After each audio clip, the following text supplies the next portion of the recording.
Hey guys, welcome back. It's your girl Toya T, and this is my recap and review of season 2, episode 3 of Insecure Hella Open. Now, of course, had to start off with this is actually not a glass of wine. This is a wine goblet with beer in it. Because that's how tough this episode was. This episode was everything. Got a little crunk up in there, got a little truce being told on some people, so I felt that it was appropriate for me to get some beer, light of course, because I gotta keep my girlish figure. This episode starts off with Issa, and she's on a fuck date, because this is not a real date. We can't say it is, because I'm pretty sure this was a Netflix and chill, or this might have been the dude that she said trying to fuck to on, I think, Tinder or whatever dating app it was. So they're making out. It turns out that it's Luke James and his sexy behind and his sweet voice, and him and Issa making out on his couch, and she keeps giggling, and he's like, "Are you okay?" And she's like, "Yeah," but you can tell she's hella nervous about having this random hookup with somebody to go through her hoe season, as she calls it, and so things don't really turn out that well. It gets super awkward. She keeps laughing. She says his fingers tickle and they're weird, and so he's like, "You know what?" And she's like, "I'm sorry, I think that we should try this again." He's like, "I thought this was a sure thing right here." And so we see her awkwardly trying to put her shirt back on and leave his apartment. And I just love how they opened up this episode. Like, at first I was like, "Oh my gosh, Issa, like, just take that wine on the table, chug it down. Actually, just take the bottle and just take it to the face. And then get, the licky licky, with Luke James. I mean, he chocolate, he's sexy, can sing, got that hair, and he got good teeth. Oof. It would have been on and popping. Although I did understand the whole like nervous giggle thing, because I tend to do the same thing too when I have a new lover. That I tend to giggle, and it's not like a mean giggle, it's kind of like an awkward, like, this is weird, like, I don't know if I like it when you do that, kind of weird, and not quite knowing how to articulate that, so it comes out as a giggle. So it'd be like and we see Issa on her way to her job, actually the site that they're working at, the East 41st Street.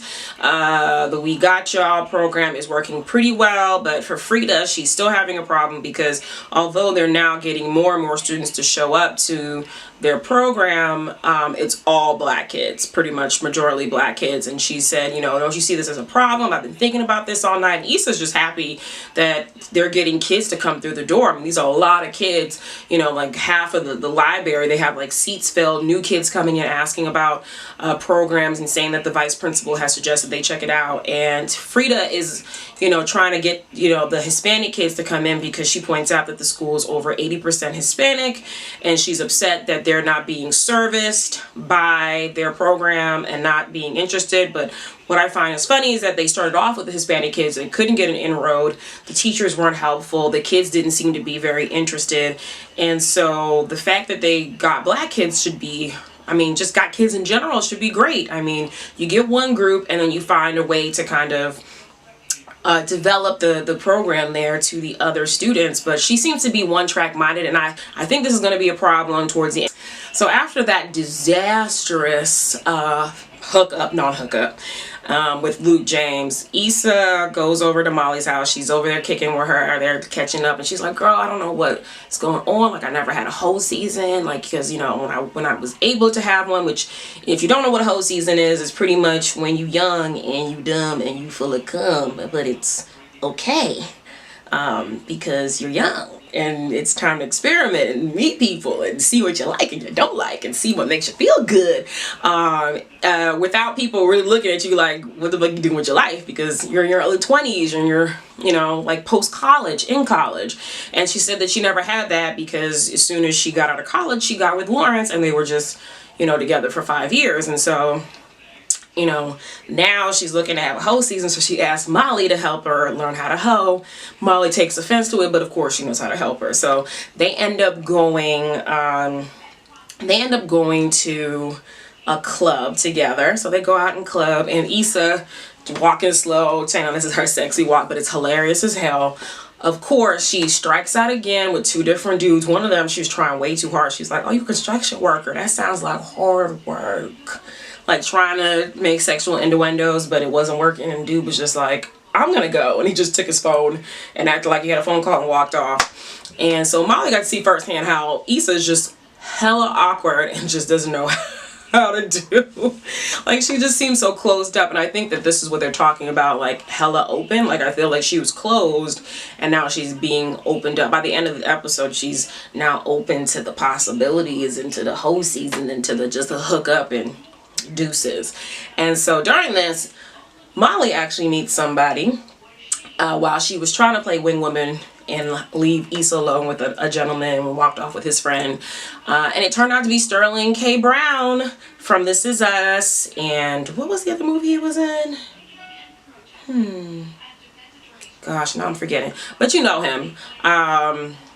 Great actor. I didn't even know he'd be on this episode. He looks so good.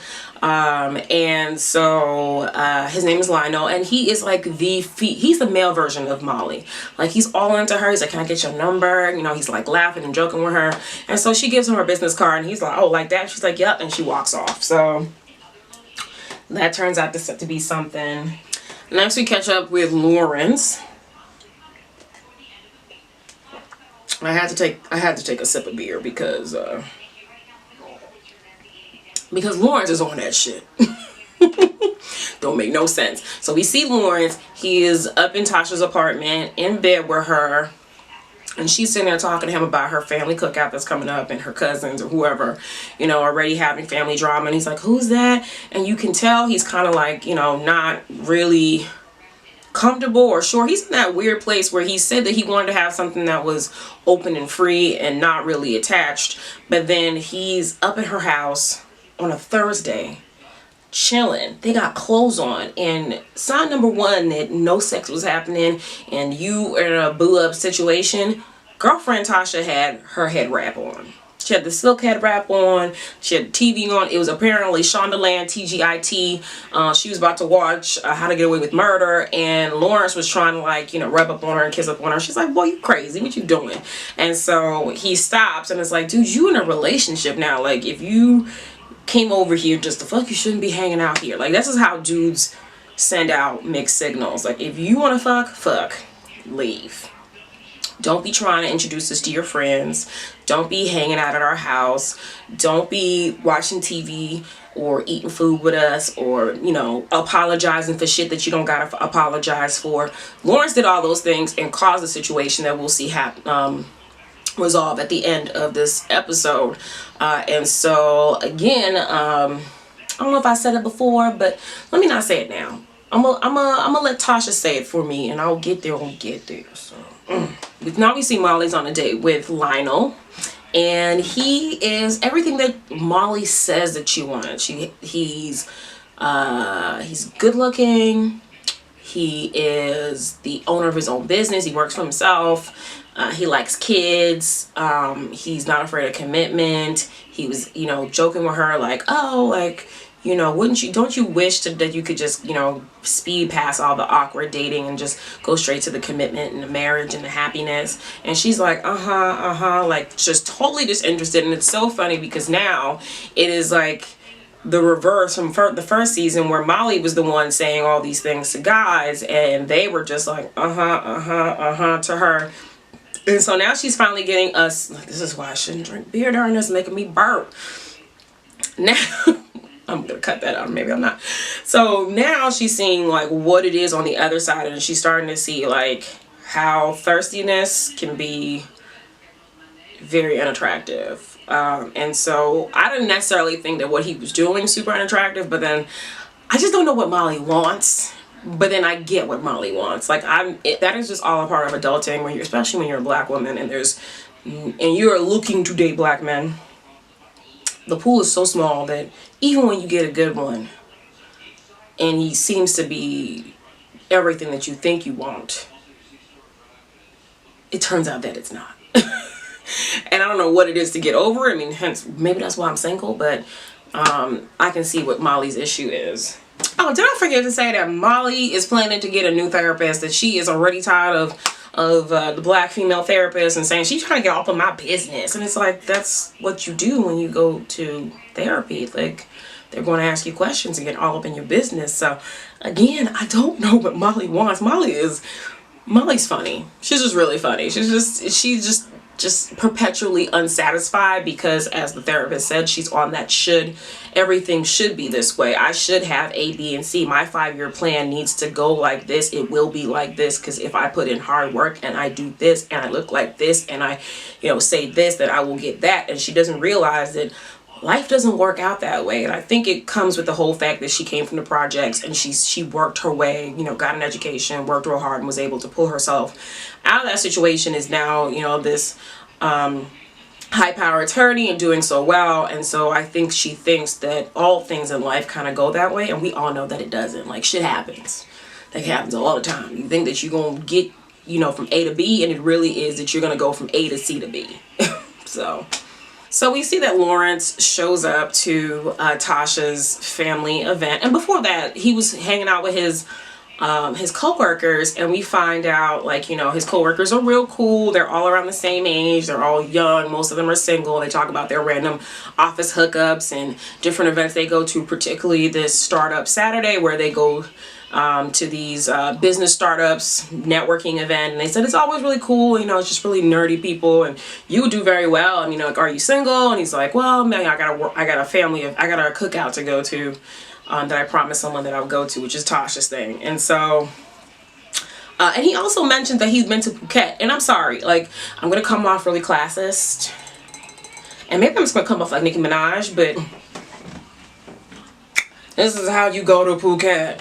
Bitches can't even spell Phuket. Yeah, Lauren's been to Phuket, and Tasha can't even spell Phuket. So I could see that wasn't going to work. And I think I pick it up on this because when he went to the barbecue in the park, and he greets Tasha, and he sees all the kids running around, and he sees that she has some cousins or family members playing flute and dancing to some DPG Dog Pound, gangsters kind of music with the flute.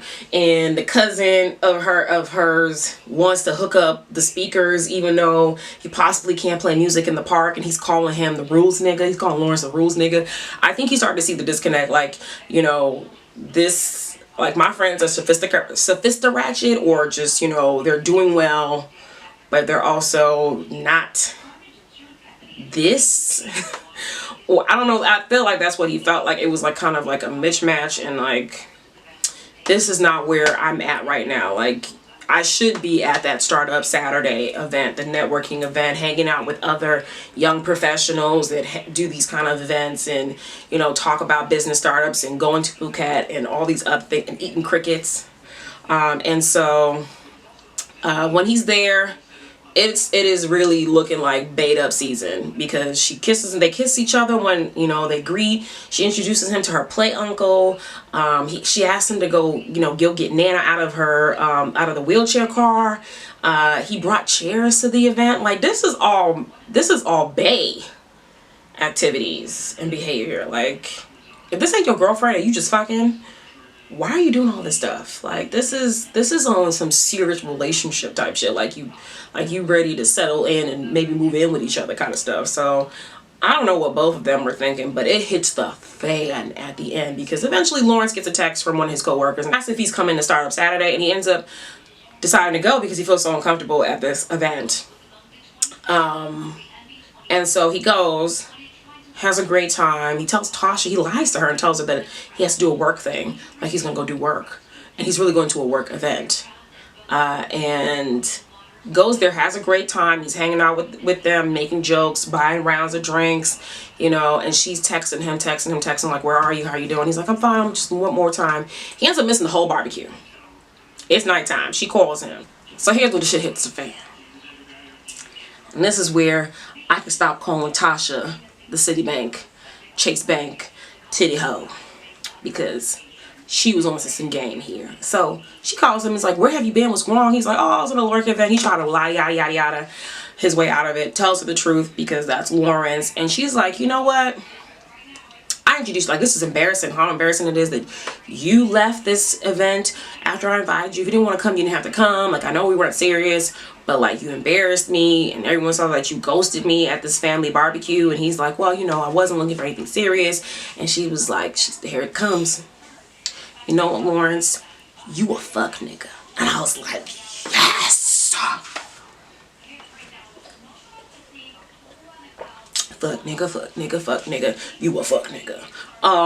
She's like, you a fuck nigga that thinks he's a nice guy. You know, like, you didn't have to apologize to me. You didn't have to do all this stuff, but you doing all these things and making me confused and mixing signals and stuff. And it's bad on her part, one, but he also, as I said, led up to that. So that's that. Lawrence takes it as it is. He's like, whatever, and goes back to the party. And so now we see that he's open to that fuck nigga activity. He's ready to really embrace it and be like his boy Chad, you know, chopping down chicks and not caring. For Issa, we see that she hooks up with one of her apartment complex dudes. He's a nice dude. He's obviously not a Lawrence, but he was good for what he was good for. It was hella awkward. Issa just kind of talks herself into like, do you want this dick? Do you want it? Do you want it? You better hold that shit. You better do that shit. And so she makes her move on her. It was awkward. She bumps heads with him. He's like, you know what? I like it rough, whatever. So they get to it. He tries to do that young dude kind of like, let me just try to like jackrabbit you and put your legs over my shoulders and go just bang into you instead of sliding in slow. And so she's like, you know what? Oh my gosh, this is weird. I thought she was gonna fuck it up and tap out, but this is when this is when the lotus flower starts to bloom. And lotus flower bomb right there. And she's like, you know what? Let's try a different position. So she got into the saddle position. She's on top of him and she's like, oh yeah, I'm about to get it. And I was like, yes, Issa. And at the end, she leaves. She's like, you can stay if you want to. And she's like, no, I'm cool. And as she walks out, she gets a ding from the Tinder app and she is ready for business. So the hoeing season has begun. Can't wait to see how that goes out. So that is that, guys. Let me know what you thought about this episode. I loved it. I told you I had to go and get me some burr. Not wine, but some burr for this. So you might want to get yourself some burr, something hard. Maybe some Hennessy. I should have got some Hennessy. That's what I should have gotten. But anyway, let me know what you guys thought about this episode. Did you like it? Are you ready for Issa's hoe season? Do you think that the hoeing is not going to do anything good? Should she really deal with her relationship issues? Did you ever see that you know, Lawrence was a fuck boy? Because he was, for me, if you check out my video, he was fuck boy number 1. He ain't got nothing going for him. Now he fuck boy number 5. But I don't know where this is going. I feel like he's gonna do something monumentally stupid and learn from that lesson, and that's how him and Issa get back together. But I don't know. You let me know what you think. Don't forget to comment, like, and subscribe, and come back next week when we gonna do the next episode. And hopefully I won't be drinking beer.